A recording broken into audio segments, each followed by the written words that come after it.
What's up, guys? I'm back in the camper. It's our Forest River Wolfpack 25 Pack 12. This camper is set up with the happijac bunk beds in the back. These are nearly king size. They're very, very large, and there's two of them, so they're bunk beds. Our kids sleep back here, and these come with, the way they're set up, this bottom bunk, and I'm sorry if this is a little dark, this bottom bunk is like a pleather material, and these fold into couches, which I think I have another video showing how they fold. And then this crazy thin, this thing wouldn't even be like a decent topper in most beds. That's your top mattress. That's what comes on this top bunk. So we replaced our front short queen mattress with a new memory foam mattress. And I just made a video that I'm going to post here in a second showing what we replaced that with and what that looks like. So this is the way we have our happijac bunk bed set up now. We moved the short queen from the front bunk up to the top bunk of this because my daughter, who is 6, sleeps up here, and that leaves this space over here open so that she has a place to crawl up to. We also use these are hiccupops, they're called. You can get these on Amazon, I believe. They come completely compressed, so they ship in a tiny box. It's kind of crazy to open them. They like pop open, but they're a memory foam type thing. They have a machine washable cover.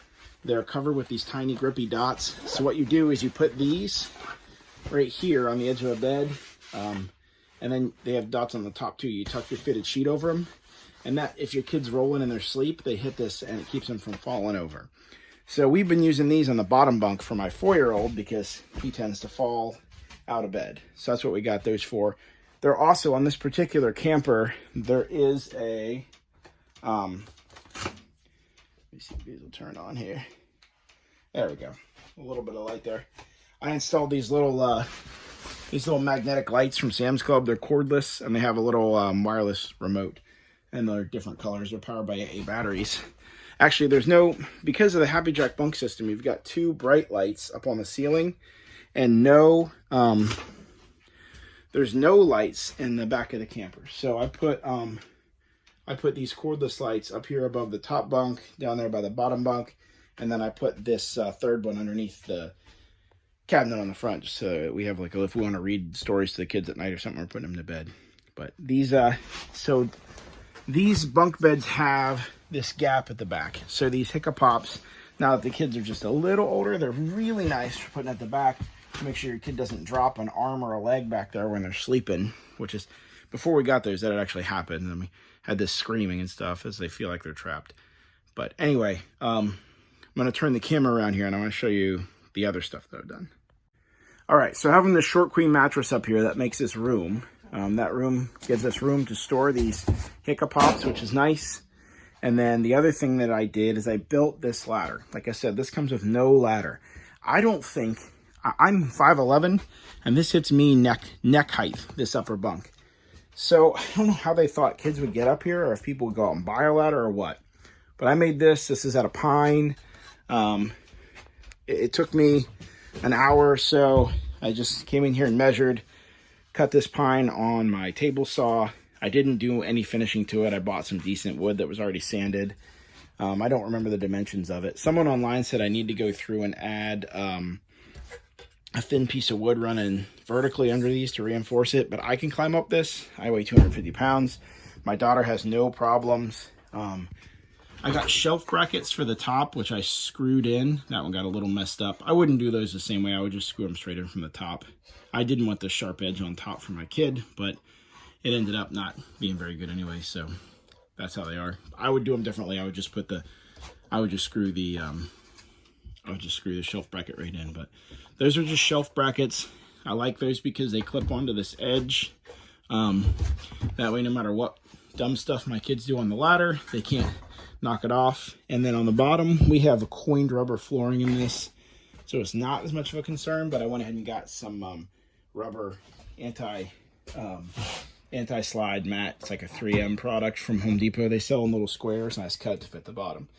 So with the diagonal cut on the ladder, it nestles right in between the sides of this top bunk. As you can see, it fits right in there, and it lays perfectly flat on the bottom, and that gives me room on top to throw our little Hiccapop bolsters. And then when the whole thing motors up into the roof, this is nice and level and it gives you room to put your pins in.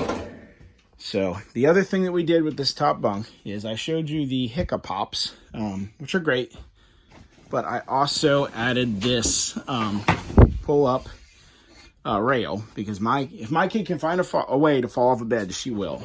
So this is also that same finished pine board. I routered all the edges, but I didn't sand them. We were getting ready to go camping when I made this. I need to go back and sand it. But this is all held together with construction screws, not drywall screws. And then on the insides, if you can see there are little window bolts. And so you can actually, you click them into place and you can lock this up so it won't fold back down. If you click them both in place, it's actually pretty secure. So that folds flat again to allow this to motor up into the ceiling, but it stands up so that my kid can't fall off. Other people online said, oh, well, my kid's fine, my kids don't fall off. Well, like I said, my kids, whatever, lack of coordination, they will fall off stuff. So feel much better about my kids sleeping in this with the ladder and the bunk rail. I don't understand why those features aren't offered from the factory. They were very inexpensive, $150 in materials to make the rail and the ladder together. So it's really easy to do. You don't need any special materials. If you buy the boards at Home Depot, you could do this at home with just a skill saw, like a circular saw, if you just cut carefully. So the router is nice to make the edges smooth, but you could sand those by hand with rough grit sandpaper and then follow it up with some 100 grit or 150 grit. Thanks for watching another one of my videos. If any of this seems like a good idea or you like the stuff you're seeing, please like, please subscribe, please share to other camping groups. It helps me out immensely and it makes me feel good to know that people do appreciate the videos. Thanks guys, see you on the next one.